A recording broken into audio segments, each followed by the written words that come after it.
Hello दोस्तों, कैसे हैं आप सभी। उम्मीद करता हूं आप सभी बहुत ही अच्छे होंगे। तो आज के इस वीडियो में हम देखने वाले हैं क्लास 12 का रसायन विज्ञान, जिसमें हमने सबसे पहला यूनिट शुरू किया था जो है ठोस अवस्था अर्थात सॉलिड फॉर्म। तो ये क्या होते हैं, इसका हमने सबसे पहला पार्ट बनाया था, जिसमें हमने बताया था कि पदार्थ क्या होते हैं, पदार्थों के अवस्थाएं कितनी होती हैं। तो हमने उसमें बताया था कि ठोस, द्रव, gas, plasma, boost, Einstein, condenser, ये सभी क्या होते हैं, इसके बारे में हमने बताया था। अब हम दूसरा पार्ट है, तो इस पार्ट में हम देखेंगे कि ठोसों का वर्गीकरण, ठोसों को कितने भागों में वर्गीकृत किया गया है, इसे हम समझेंगे। और बहुत ही आसानी से इसका जो ठोस है, क्रिस्टलीय ठोस और अक्रिस्टलीय ठोस, इसका डेफिनेशन समझेंगे, इनमें अंतर क्या होते हैं वो समझेंगे, और बहुत ही आसानी से आपको समझ में आएगा। तो चलिए दोस्तों देख लेते हैं। सबसे पहले हम देख लेंगे कि ठोस अवस्था है, चैप्टर का नाम ठोस अवस्था, जिसमें हम देखने वाले हैं ठोस का वर्गीकरण।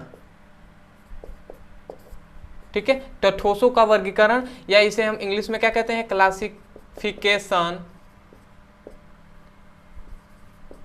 Of solids.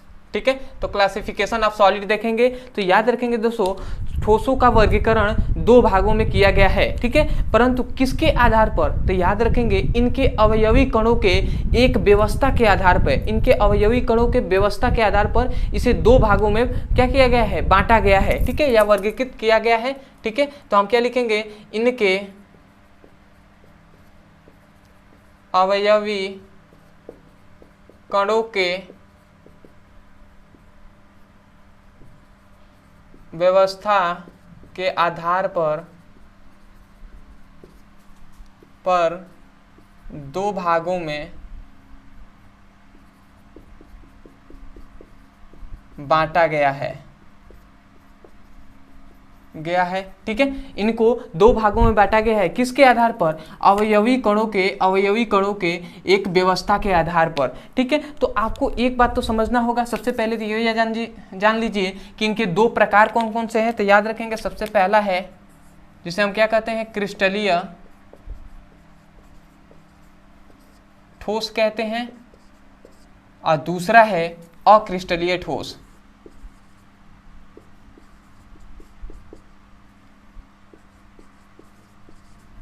अक्रिस्टलीय ठोस।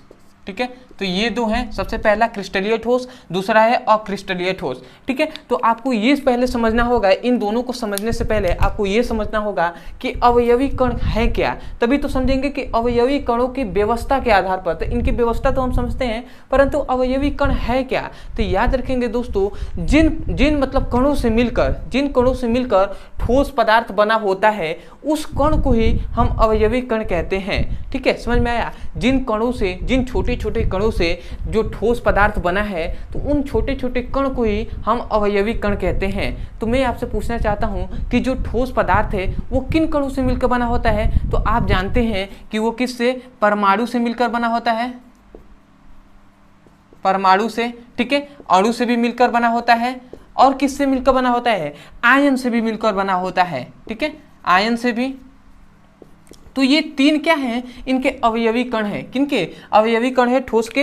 इन्हीं तीनों कणों से मिलकर क्या बना होता है, ठोस पदार्थ बना होता है। तो इसको पता होना चाहिए कि अवयवी कण क्या है, तो परमाणु है, अणु है, आयन है। ठीक है, और इन्हीं के कणों के व्यवस्था के आधार पर इसे दो भागों में विभक्त किया गया है। ठीक है, तो ये हमने समझ लिया। अब हम समझते हैं कि क्रिस्टलीय ठोस है क्या। ठीक है, तो याद रखेंगे दोस्तों, क्रिस्टलीय ठोस का हम एक फिगर से इसका डेफिनेशन करते हैं, और बहुत ही आसानी से आपको समझ में आएगा। इसमें बताया क्या गया है कि इसमें मान लेते हैं ये कोई क्या है, क्रिस्टलीय ठोस है। समझिएगा, ये मान लेते हैं, थोड़ा फिगर बना दिया जाए अच्छे से, ये कोई क्रिस्टलीय ठोस है। ठीक है, और ये क्या है, ये कोई, ठीक है, ये कोई ठोस है। ठीक है, और इन ठोस में क्या होंगे, अवयवी कण होंगे। ठीक है, अवयवी कण होंगे। ये क्या है, अवयवी, ठीक है, अवयवी कण है।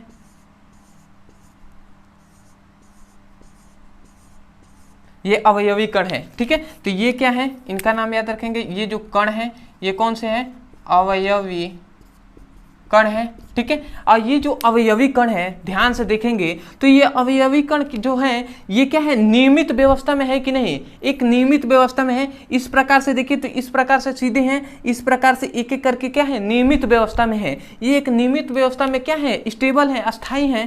तो ये कौन सी व्यवस्था में है, तो याद रखेंगे इनको कहेंगे ये एक नियमित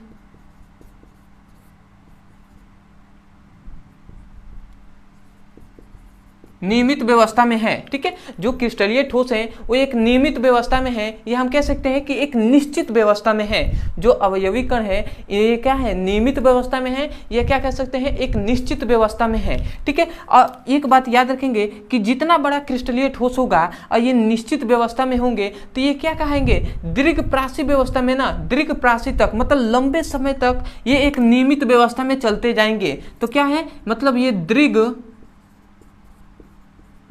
प्रासी या दीर्घप्रास तक, ठीक है, ये एक नियमित व्यवस्था में होते हैं। मतलब जो ये कण हैं ये लंबे समय तक क्या होंगे, दीर्घ मतलब क्या होता है, अधिक समय तक, लंबे समय तक ये क्या होते हैं, ऐसे ही नियमित व्यवस्था में स्टेबल होंगे। तो यहीं से हम डिफिनेशन करेंगे। यदि इतना समझ गए हैं तो डिफिनेशन आपको याद हो गया, समझिए याद हो गया। क्या कहेंगे आप, डिफिनेशन यही कहेंगे कि ऐसा ठोस, सबसे कहेंगे ऐसा ठोस जिनके अवयवी कण दीर्घप्रासी तक एक नियमित व्यवस्था में होते हैं, उस ठोस को हम क्रिस्टलीय ठोस कहते हैं। समझ में आया क्या कहा जा रहा है, ऐसा ठोस जिनके अवयवी कण लंबे समय, या ऐसे कह सकते हैं ऐसा ठोस जिनके अवयवी कण दीर्घप्रासी तक एक नियमित व्यवस्था में होते हैं, तो ऐसे ही ठोस को हम क्रिस्टलीय ठोस कहते हैं। तो आशा करते हैं आपको समझ में आया होगा क्रिस्टलीय ठोस का मतलब क्या होता है। इसमें जो अवयवी कण होंगे वो नियमित व्यवस्था में होंगे, और नियमित व्यवस्था मतलब निश्चित व्यवस्था में होंगे। ऐसे ऐसे आप देख लेते हैं, एक नियमित व्यवस्था में है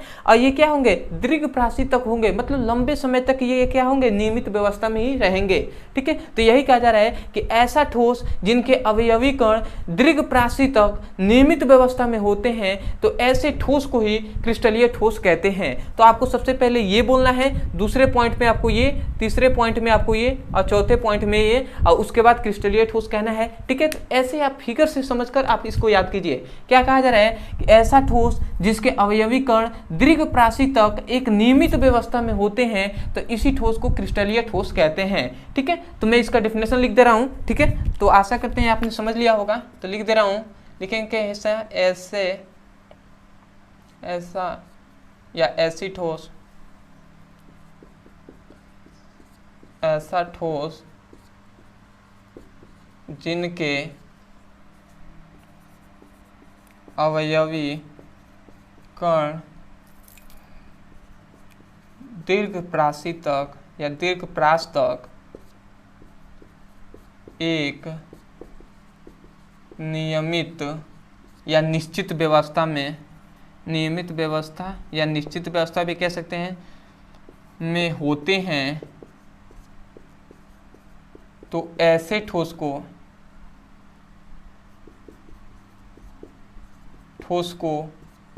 हम क्या कहते हैं, क्रिस्टलीय ठोस कहते हैं।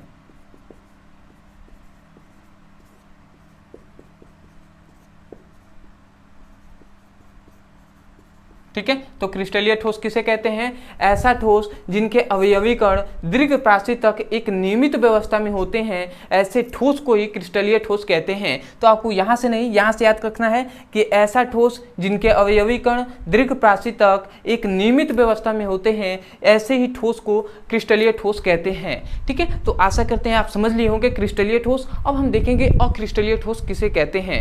तो जिन विद्यार्थियों को डेफिनेशन समझने में दिक्कत होती है, डेफिनेशन याद नहीं होता है, उनसे कहना चाहता हूं कि यदि आप क्लास 11th का या क्लास 12th का या क्लास 11th का या क्लास 10th का किसी भी सब्जेक्ट का फिजिक्स, केमिस्ट्री, बायोलॉजी का मतलब किसी भी क्लास का अगर आप अच्छे से पढ़ाई करना चाहते हैं और चाहते हैं कि कोई भी डेफिनेशन, कोई भी परिभाषा हो या नियम हो या सिद्धांत हो आपको याद हो जाए, तो आप हमारे चैनल को सब्सक्राइब कर लीजिएगा। और आप जिस क्लास के भी हो उसका प्लेलिस्ट बना दिया गया है, तो आप जाकर वहां से पढ़ सकते हैं, या इस वीडियो के डिस्क्रिप्शन में लिंक दिया जाएगा। क्लास 12th भौतिक विज्ञान ऑल वीडियो प्लेलिस्ट का, रसायन विज्ञान ऑल वीडियो प्लेलिस्ट का, रसायन विज्ञान और भौतिक विज्ञान दोनों का लिंक दिया जाएगा डिस्क्रिप्शन में। उस लिंक पर क्लिक करके आप चैप्टर वाइज एक एक करके वीडियो को पढ़ सकते हैं और अपने सुंदर से नोट्स बना सकते हैं और डेफिनेशन को यहाँ पर ही बोर्ड से ही याद कर सकते हैं। तो आशा करते हैं आपने समझ लिया होगा। अब हम बात करते हैं अक्रिस्टलीय ठोस के बारे में, ठीक है। तो अक्रिस्टलीय ठोस जस्ट इसके अपोजिट होता है। इसमें क्या होता है,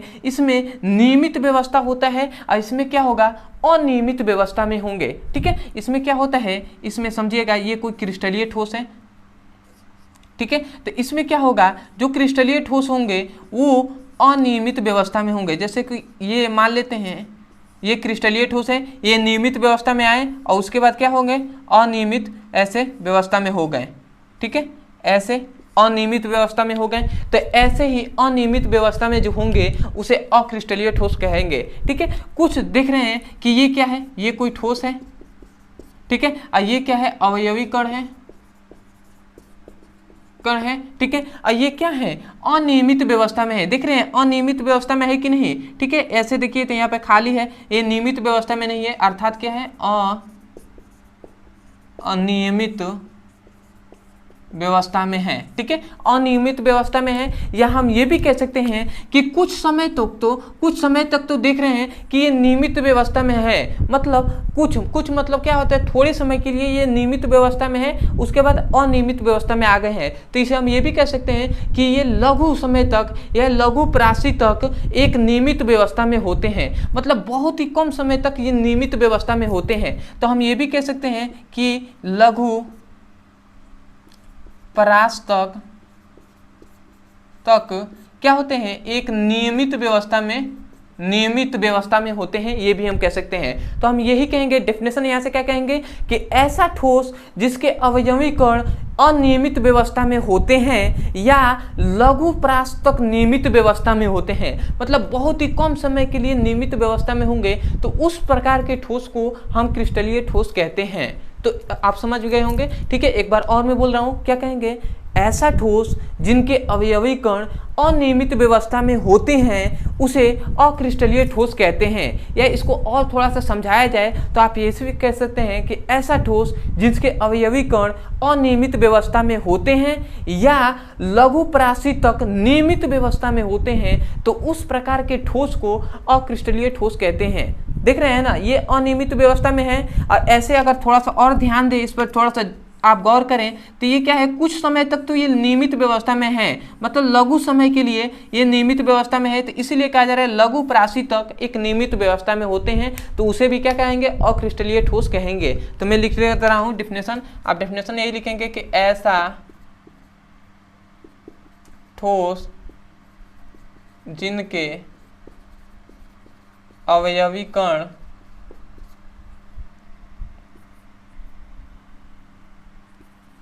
अनियमित व्यवस्था में होते हैं या लघु परास तक नियमित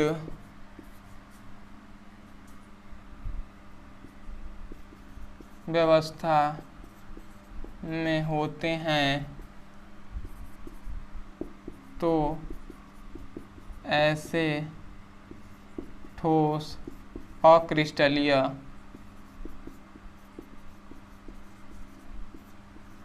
ठोस कहते हैं, ठीक है। तो अक्रिस्टलीय ठोस यहाँ से कह दिया गया है, क्या कहा गया है, यही बात मैं यहाँ से बोल रहा हूँ। क्या कहा गया है कि ऐसे ठोस जिनके अवयवी कण अनियमित व्यवस्था में होते हैं या लघु पराशी तक एक नियमित व्यवस्था में होते हैं, तो उस ठोस को ही अक्रिस्टलीय ठोस कहते हैं। तो आशा करते हैं दोस्तों आपको सबसे पहले क्रिस्टलीय ठोस और अक्रिस्टलीय ठोस अच्छे से समझ में आ गया होगा। तो अब हमने इसका डेफिनेशन देख लिया, अब हम देखेंगे कि इन दोनों में अंतर क्या होता है, इन दोनों में क्या होता है, डिफरेंट क्या होता है, इसके बारे में हम समझेंगे, ठीक है। तो आशा करते हैं आपने समझ लिया होगा। तो सबसे पहले आप इसका स्क्रीनशॉट लीजिए, ठीक है, उसके बाद हम पढ़ेंगे, ठीक है।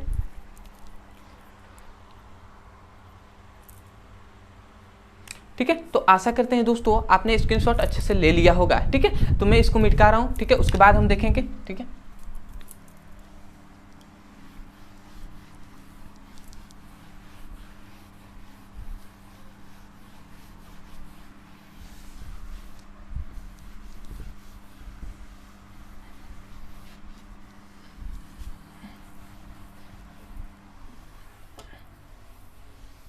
अच्छे से अब हम समझ लेते हैं एक एक करके। पहला है क्रिस्टलीय ठोस,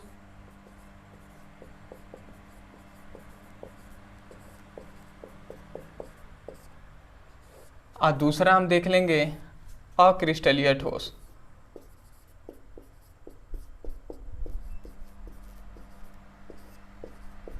ठीक है, तो क्रिस्टलीय ठोस और अक्रिस्टलीय ठोस में हम डिफरेंट देख लेते हैं, इनमें विभिन्नताएं क्या होती हैं, इनका अंतर क्या होता है, इसके बारे में समझते हैं। तो सबसे पहले इतना बात तो हमने समझ लिया है कि जो क्रिस्टलीय ठोस होते हैं उनका त्रिविम में क्या होते हैं, ये जो मतलब क्रिस्टलीय ठोस होते हैं इनके अवयवी कण त्रिविम में एक निश्चित व्यवस्था में होते हैं। इतना तो हमने समझा ना कि ये एक नियमित व्यवस्था में होते हैं या निश्चित व्यवस्था में होते हैं। और जो अक्रिस्टलीय ठोस होते हैं ये नियमित व्यवस्था में नहीं होते हैं, अर्थात कैसे होते हैं, अनियमित व्यवस्था में होते हैं। इतना बात हमने समझा। तो सबसे पहले इसका सबसे पहला अंतर हम यही लिखेंगे कि इनके अवयवी कण इनके अवयवी कण का मतलब, इनके मतलब किसके, क्रिस्टलीय ठोसों के अवयवी कण त्रिविम में एक नियमित व्यवस्था में होते हैं, या हम कह सकते हैं निश्चित व्यवस्था में होते हैं या नियमित व्यवस्था में होते हैं। तो यही कहा गया है कि इनके अवयवी कण त्रिविम में एक नियमित व्यवस्था में होते हैं या निश्चित व्यवस्था में होते हैं। तो ये हो गया। और इसमें क्या होता है, अनियमित व्यवस्था में होते हैं। तो ये भी हम लिख दे रहे हैं कि इनके अवयवी कण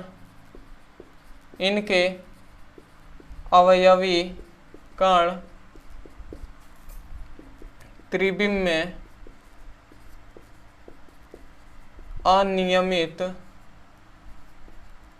अनियमित या अनिश्चित व्यवस्था में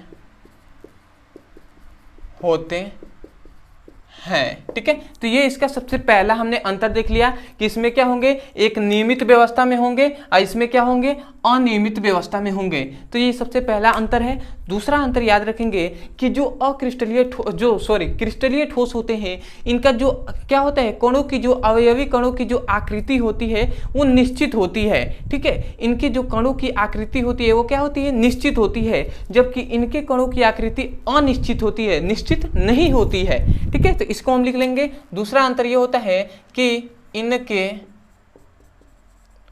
अवयवी कणों की आकृति निश्चित होती है। इनके कणों की आकृति अर्थात इनके अवयवी कणों की जो आकृति होती है वो क्या होती है, निश्चित होती है। परंतु इसमें क्या हो जाएगा, इनके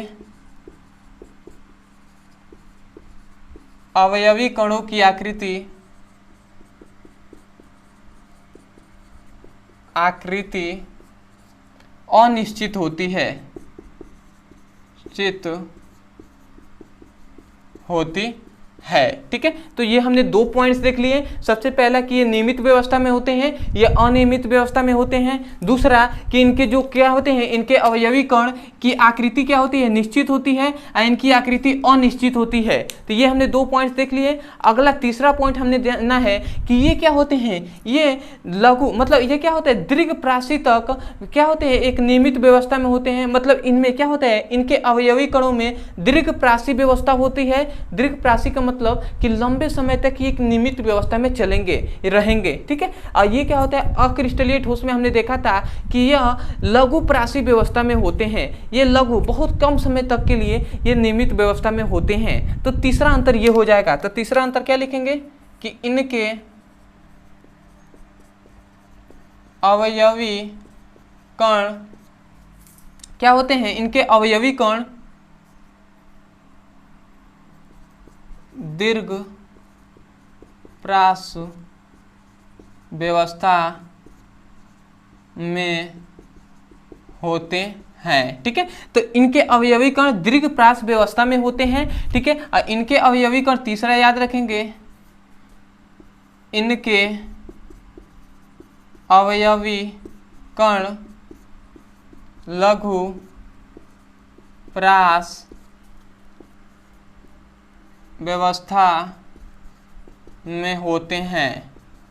ठीक है, इनके अवयवी कण जो होंगे वो लघु प्रास व्यवस्था में होंगे और इसमें क्या होंगे, दीर्घ प्रास व्यवस्था में होंगे। ये तीसरा याद रखेंगे, तीसरा आपको अच्छे से समझ में आ गया होगा, इसमें लघु इसमें दीर्घ। ठीक है, अब आते हैं हम चौथे पॉइंट्स पे। तो याद रखेंगे जो क्रिस्टलीय ठोस होते हैं इनको काटने पर स्पष्ट रूप से विदलन हो जाता है, अर्थात कहने का मतलब है इनको जब काटा जाएगा तो ये स्पष्ट रूप से टूट जाएंगे, विघटित हो जाएंगे, परंतु इनको जब काटा जाएगा तो ये स्पष्ट रूप से विदलन नहीं होगा, इनका स्पष्ट रूप से विदलन नहीं होगा। ठीक है, तो ये हम लिखते रहे हैं। चौथा अंतर ये होता है कि इनको मतलब किसको, क्रिस्टलीय ठोस को काटने पर स्पष्ट रूप से विदलन माने टूटते हैं। ठीक है, विदलन हो जाता है। ठीक है, स्पष्ट रूप से क्या हो जाता है, वो टूट जाता है। जैसे कि कोई कांच है उसको हम तोड़ते हैं तो क्या हो जाता है, टूट जाता है ना। स्पष्ट रूप से विदलन का मतलब ये हुआ कि यदि कोई धातु है तो उसको हम निवार तो सकते हैं, इसे मोड़ सकते हैं ना, परंतु इसको मोड़ेंगे क्रिस्टलीय ठोस को तो वो क्या हो जाएगा, टूट जाएगा, वो मुड़ेगा नहीं, टूट ही जाएगा। ठीक है, तो ये आप समझ गए होंगे। स्पष्ट रूप से क्या होता है, मतलब काटने पर वो स्पष्ट रूप से विदलन हो जाता है, वो स्पष्ट रूप से क्या हो जाता है, मतलब टूट जाता है। ठीक है, इसमें क्या होता है, स्पष्ट रूप से विदलन नहीं होता है। तो ये लिखेंगे हम इसमें कि किनको अक्रिस्टलीय ठोस को काटने पर स्पष्ट रूप से विदलन नहीं होता है। ठीक है, नहीं होता है। ठीक है, तो ये हो गया चौथा पॉइंट। अब हम याद रखेंगे इनका जो पांचवा पॉइंट होता है कि जो अक्रिस्टलीय ठोस होते हैं ये क्या होते हैं, इनका गलनांक व क्वथनांक क्या होता है, गलनांक क्या होता है, उच्च होता है और तीक्ष्ण होता है। ठीक है, मतलब पांचवा इनका याद रखेंगे कि जो पांचवा होता है कि इनका मतलब अक्रिस्टलीय ठोस का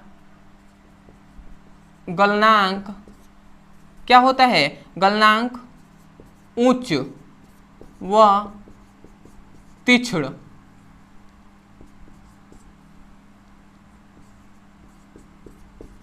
होता है। ठीक है, मतलब इनके मतलब क्रिस्टलीय ठोसों के गलनांक उच्च होते हैं और क्या होते हैं, तीक्ष्ण होते हैं। उच्च मतलब इनको जब गर्म किया जाएगा तो ये जल्दी वाष्प में परिवर्तित नहीं होंगे, अक्रिस्टलीय ठोस, यही कहा जा रहा है कि गलनांक जो होंगे वो होंगे। अब आता है ये तीक्ष्ण का मतलब क्या होता है, तीक्ष्ण का मतलब ये होता है दोस्तों कि जो क्या होते हैं, जो भी मतलब कोई भी चीज अगर गर्म किया जाएगा तो ऐसा नहीं है कि मान लेते हैं कि कोई भी मतलब पदार्थ है उसका 300 डिग्री सेल्सियस है। ठीक है, तो ऐसा नहीं है कि मतलब कोई भी पदार्थ है वो 300 डिग्री सेल्सियस पे वाष्प में परिवर्तित होगा। ठीक है, ऐसा कोई पदार्थ है तो ऐसा तीक्ष्ण का मतलब ये हुआ कि जैसे उसको गर्म किया जाएगा तो ऐसा नहीं होगा कि 298 जब आएगा डिग्री तो वो वाष्प में परिवर्तित होने लगेगा, ऐसा नहीं है। जैसे ही वो 300 डिग्री पर आया तो वो तुरंत ही वाष्प में परिवर्तित हो जाएगा, टोटल के टोटल तुरंत ही वाष्प में परिवर्तित होकर उड़ जाएंगे। ऐसा नहीं है कि 301 होंगे 302 होंगे तभी वो वाष्प में परिवर्तित होते रहेंगे धीरे धीरे, ऐसा नहीं है, तुरंत ही वाष्प में परिवर्तित हो जाएगा। इसीलिए कहा जा रहा है कि वो उच्च होता है और तीक्ष्ण होते हैं। तीक्ष्ण मतलब जैसे ये 300 डिग्री सेल्सियस हुआ वो वाष्प में परिवर्तित हो गए। ठीक है, तो यही होता है क्रिस्टलीय ठोस का गुण। ठीक है, इसमें याद रखेंगे कि ये क्या होते हैं, इनका जो गलनांक होता है वो क्या होते हैं, उच्च व तीक्ष्ण नहीं होते हैं। इनका गलनांक उच्च व तीक्ष्ण नहीं होते हैं। ठीक है, इनका गलनांक क्या होता है, उच्च व तीक्ष्ण नहीं होते हैं। ठीक है, उच्च व तीक्ष्ण नहीं होते हैं, इस पॉइंट को याद रखेंगे। ठीक है, अगला पॉइंट से याद रखेंगे कि जो क्रिस्टलीय ठोस होते हैं ये क्या होते हैं, यह विषम देशिक होते हैं। ठीक है, ये क्या होते हैं, अगला पॉइंट से याद रखेंगे छठा कि ये क्या होते हैं, यह विषम दैशिक होते हैं। ठीक है, ये क्या होते हैं, ये विषम दैशिक होते हैं और ये जो होते हैं ये समदैशिक होते हैं। अक्रिस्टलीय ठोस ये क्या होते हैं, यह समदैशिक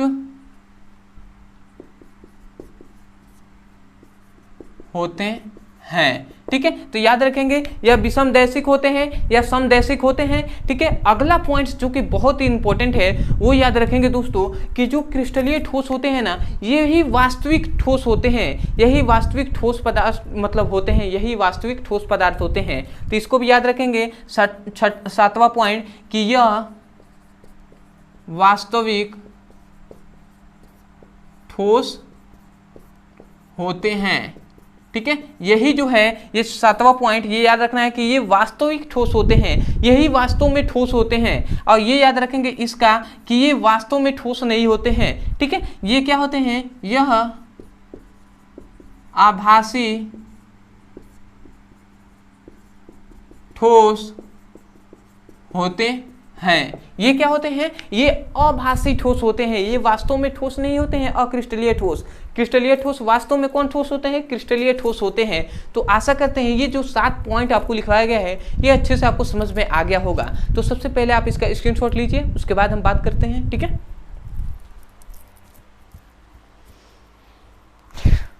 तो आशा करते हैं दोस्तों आपने अच्छे से स्क्रीनशॉट ले लिया होगा और एक एक पॉइंट्स आपको अच्छे से समझ में आ गया होगा। तो मैं यही कहूँगा दोस्तों, यदि आप हमारे चैनल पे नए हो तो अगर वीडियो अच्छा लगा हो तब आप हमारे चैनल को सब्सक्राइब कर लीजिएगा, वीडियो को लाइक कर दीजिएगा। और जब आप चैनल को सब्सक्राइब कीजिएगा तो हमें कमेंट सेक्शन में ज़रूर बताइएगा कि आपको वीडियो कैसा लगा। यदि कोई भी डाउट है तो उसे भी आप हमें कमेंट सेक्शन में ज़रूर पूछ सकते हैं। ठीक है, मैं कोशिश करूँगा उसको बताने के लिए। ठीक है, दूसरी बात, यदि आप सच में सीरियसली आप मतलब क्लास 12th का फिजिक्स हो, केमिस्ट्री हो, बायोलॉजी हो, उसका अच्छे से पढ़ाई करना चाहते हैं एक एक करके वीडियो को चैप्टर वाइज, तो इस वीडियो के डिस्क्रिप्शन में लिंक दिया जाएगा भौतिक विज्ञान का भी, रसायन विज्ञान का भी और जीव विज्ञान का भी। तो उस लिंक पर क्लिक करके आप चैप्टर वाइज सीक्वेंस में एक एक करके वीडियो को पढ़ सकते हैं और अपने सुंदर से नोट्स बना सकते हैं। अदरवाइज यदि आपको कोचिंग में या स्कूल में कोई भी टॉपिक समझ में नहीं आता है, कोई भी टॉपिक, तो उस टॉपिक का नाम लिखिए यूट्यूब पर और अंत में हमारे चैनल का नाम लिख दीजिए, वीडियो वहां से मिल जाएंगे। आप वहां से भी जाकर अच्छे से पढ़ाई कर सकते हैं और अपने सुंदर से नोट्स बना सकते हैं। ठीक है, और आपको जिनको लग रहा है कि यदि मैं अच्छा पढ़ाता हूं तो उन स्टूडेंटों के पास, उन अपने दोस्तों के पास शेयर कीजिए जिनको आपको लगता हो कि इनको ऐसे बताया जाएगा तो वो अच्छे से समझ पाएंगे। ठीक है, तो उनके पास आप शेयर भी कर सकते हैं। ठीक है, आपका मर्जी। ठीक है, तो चलिए दोस्तों आज के लिए इतना ही, मिलते हैं अगले वीडियो में, तब तक के लिए धन्यवाद। जय हिंद, जय भारत।